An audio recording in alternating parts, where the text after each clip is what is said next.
नेहा को अपनी आंखों पर विश्वास ही नहीं हो रहा था। दरवाजे की झिर्री से आंख सटाकर उसने ध्यान से देखा तो जेठ जी को अपनी ओर देखते उसके होश उड़ गए। अगले ही पल उसने थोड़ी सी ओट लेकर दरवाजे को झटके से बंद किया, मगर थोड़ी देर बाद ही चर की आवाज के साथ चरमराते दरवाजे की झिर्री फिर जस की तस हो गई। तनिक ओट में जल्दी से कपड़े पहन नेहा बाथरूम से बाहर निकली। सामने वाले कमरे में जेठ जी जा चुके थे। नेहा का पूरा शरीर थर्रा रहा था। क्या उसने जो देखा वह सच है? क्या जेठ जी इतने निर्लज भी हो सकते हैं?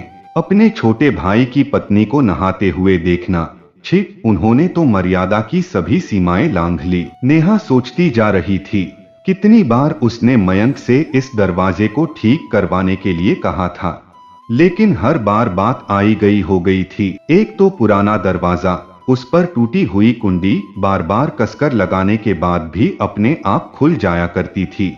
उसने कभी सोचा भी नहीं था कि उस झिर्री से उसे कोई इस तरह देखने का यत्न कर सकता है।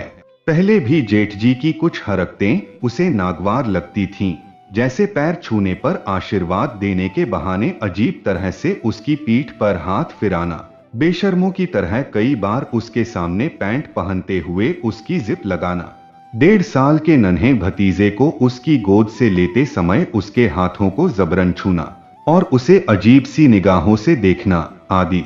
नई शादी की सकुचाहट में वह मयंक को भी कुछ नहीं बता पाती।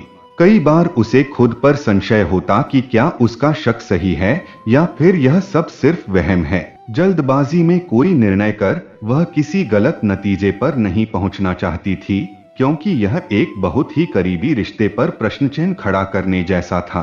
लेकिन आज की घटना ने उसे फिर से सोचने पर विवश कर दिया।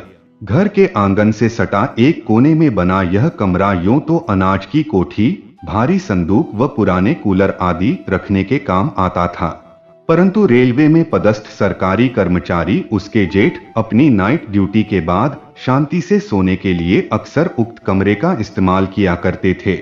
हालांकि घर में 4 से 5 कमरे और थे, लेकिन इसी कमरे में पड़े एक पुराने दीवान पर बिस्तर लगाकर जब तब सो जाया करते थे। इस कमरे से आंगन में बने बाथरूम का दरवाजा स्पष्ट दिखाई देता था। आज सुबह भी ड्यूटी से आए जेठ जी इसी कमरे में सो गए थे कि बदनीयती से अनभिज्ञ नेहा सुबह के सभी कामों को निपटाकर बाथरूम में नहाने चली आई थी। नेहा के मन में भारी उथल पुथल मची थी। क्या इस बात की जानकारी उसे मयंक को देना चाहिए या अपनी जेठानी माला से इस बात पर चर्चा कर देखना चाहिए? लेकिन अगर किसी ने उसकी बात पर विश्वास नहीं किया तो मयंक तो अपने बड़े भाई को आदर्श मानता है, और भाभी, वे कितनी भली महिला हैं। अगर उन्होंने उसकी बात पर विश्वास कर भी लिया तो बेचारी यह जानकर कितनी दुखी हो जाएंगी। दोनों बच्चे तो अभी कितने छोटे हैं। नहीं नहीं, यह बात वह घर में किसी को नहीं बता सकती। अच्छा भला घर का माहौल खराब हो जाएगा। वैसे भी साल 6 महीने में मयंक की नौकरी पक्की होते ही वह यहाँ से दिल्ली उसके पास चली जाएगी। हाँ, इस बीच अगर जेठ जी ने दोबारा कोई ऐसी हरकत दोहराई तो वह उन्हें मुंहतोड़ जवाब देगी। यह सोचते हुए नेहा अपने काम पर लग गई। उत्तर प्रदेश के कानपुर में 2 वर्षों पहले ब्याह कर आई एमए पास नेहा बहुत समझदार व परिपक्व विचारों की लड़की थी। उसके पति मयंक दिल्ली में एक कंपनी में बतौर अकाउंट्स ट्रेनी काम करते थे। अभी फिलहाल कम सैलरी व नौकरी पक्की न होने के कारण नेहा ससुराल में ही रह रही थी। कुछ पुराना पर खुला खुला बड़ा सा घर किसी पुरानी हवेली की याद दिलाता सा लगता था। उसमें जेठ जेठानी और उनके 2 छोटे बच्चे, यही नेहा की ससुराल थी। यहाँ उसे वैसे कोई तकलीफ नहीं थी, बस अपने जेठ का दोगलापन नेहा को जरा खलता था।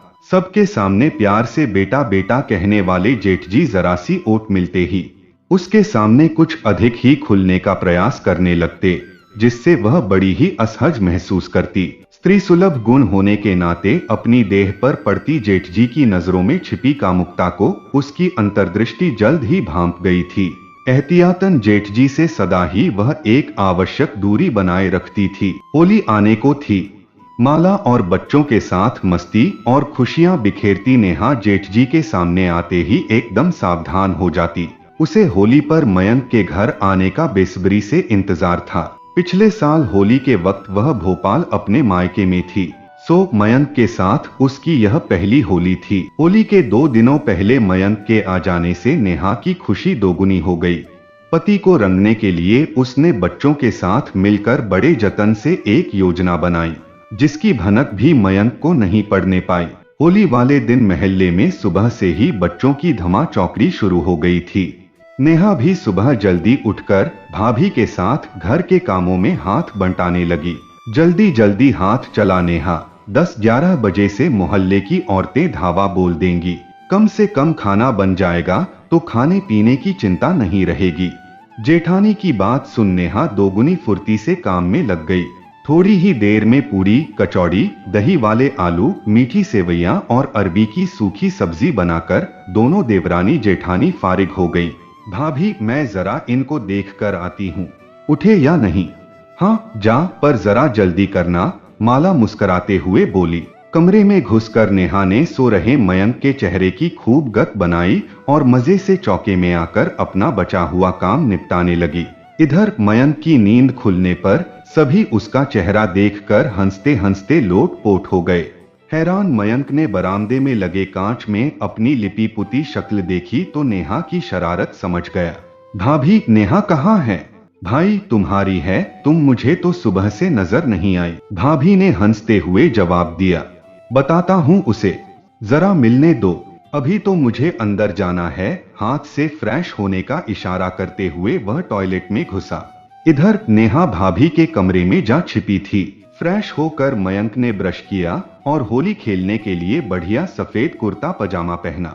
भाभी, नाश्ते में क्या बनाया है? बहुत जोरों की भूख लगी है, फिर दोस्तों के यहाँ होली खेलने भी निकलना है, मयंक ने भाभी से कहा। इस बीच उसकी निगाहें नेहा को लगातार ढूंढ रही थीं।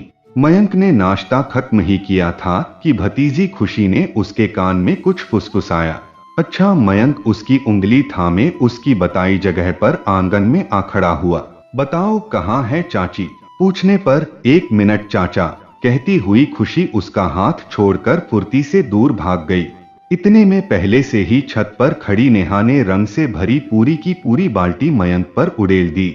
ऊपर से अचानक होती रंगों की बरसात में बेचारा मयंक पूरी तरह नहा गया। उसकी हालत देखकर एक बार फिर पूरा घर ठहाकों से गूंज उठा। थोड़ी ही देर पहले पहना गया सफेद कुर्ता पजामा अब गाढ़े गुलाबी रंग में तब्दील हो चुका था। ठहरो, अभी बताता हूँ तुम्हें, कहते हुए मयंक जब तक छत पर पहुंचा, नेहा गायब हो चुकी थी। इतने में बाहर से मयंक के दोस्तों का बुलावा आ गया। ठीक है, मैं आकर तुम्हें देखता हूँ, भन भनाता हुआ मयंक बाहर निकल गया। उधर भाभी के कमरे में अलमारी के एक साइड में छिपी नेहा जैसे ही पलटने को हुई, किसी की बाहों ने उसे अपनी गिरफ्त में ले लिया। उसने तुरंत ही अपने को उन बाहों से मुक्त करते हुए जेठ जी पर तीखी ने उसे अपनी गिरफ्त में ले लिया। उसने तुरंत अपने को बाहों से मुक्त करते हुए जेठ जी पर तीखी निगाह डाली। आप उसके चेहरे पर आश्चर्य और घृणा के मिले जुले भाव थे। अरे तुम, मैं समझा माला है, जेठ जी ने चौंकने का अभिनय करते हुए कहा। बस अब और नहीं। मन में यह विचार आते ही नेहा ने भरपूर ताकत से जेठ जी के गाल पर तड़ाक से एक तमाचा जड़ दिया। अरे पागल हुई है क्या, मुझ पर हाथ उठाती है? जेठ जी का गुस्सा 7वें आसमान पर था। पागल नहीं हूँ, बल्कि आपके पागलपन का इलाज कर रही हूँ, क्योंकि सम्मान की भाषा आपको समझ नहीं आ रही। गलत थी मैं जो सोचती थी कि मेरे बदले हुए व्यवहार से आपको अपनी भूल का एहसास हो जाएगा, पर आप तो निर्लज्जता की सभी सीमाएं लांघ बैठे। अपने छोटे भाई की पत्नी पर बुरी नजर डालते हुए आपको शर्म नहीं आई? कैसे इंसान हैं आप? इस बार आपको इतने में ही छोड़ रही हूँ, लेकिन आइंदा से अगर मुझसे जरा सी भी छेड़खानी करने की कोशिश की तो मैं आपका वह हाल करूंगी कि किसी को मुंह दिखाने लायक न रहेंगे। आज आप अपने छोटे भाई, पत्नी और बच्चों की वजह से बचे हो, मेरी नजरों में तो गिर ही चुके हो। आशा करती हूँ सबकी नजरों में गिरने से पहले संभल जाओगे। कहकर तमतमाती हुई नेहा कमरे के बाहर चली गई। कमरे के बाहर चुपचाप खड़ी माला नेहा को आते देख तुरंत दरवाजे की ओट में हो गई। वह अपने पति की दिलफेंक आदत और रंगीन तबीयत से अच्छी तरह वाकिफ थी, पर रूढ़िवादी बेड़ियों में जकड़ी माला ने हमेशा ही पति परमेश्वर वाली परंपरा को शिरोधार्य किया था। वह कभी कभी अपने पति की गलत आदतों के खिलाफ आवाज उठाने की हिम्मत न कर पाई थी, लेकिन आज नेहा ने जो बहादुरी और हिम्मत दिखाई, उसके लिए माला ने मन ही मन उसकी बहुत सराहना की। नेहा ने उसके पति को जरूरी सबक सिखाने के साथ साथ उस घर की इज्जत पर भी आंच न आने दी। माला नेहा की शुक्रगुजार थी।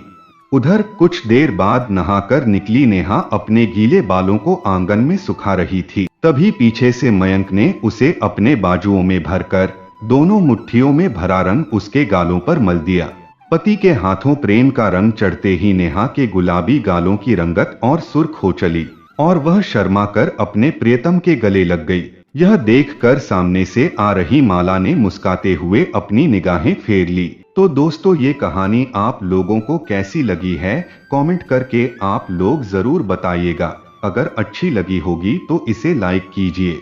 अगर हमारे चैनल पर नए आए हैं तो इसे सब्सक्राइब कर लीजिए। धन्यवाद।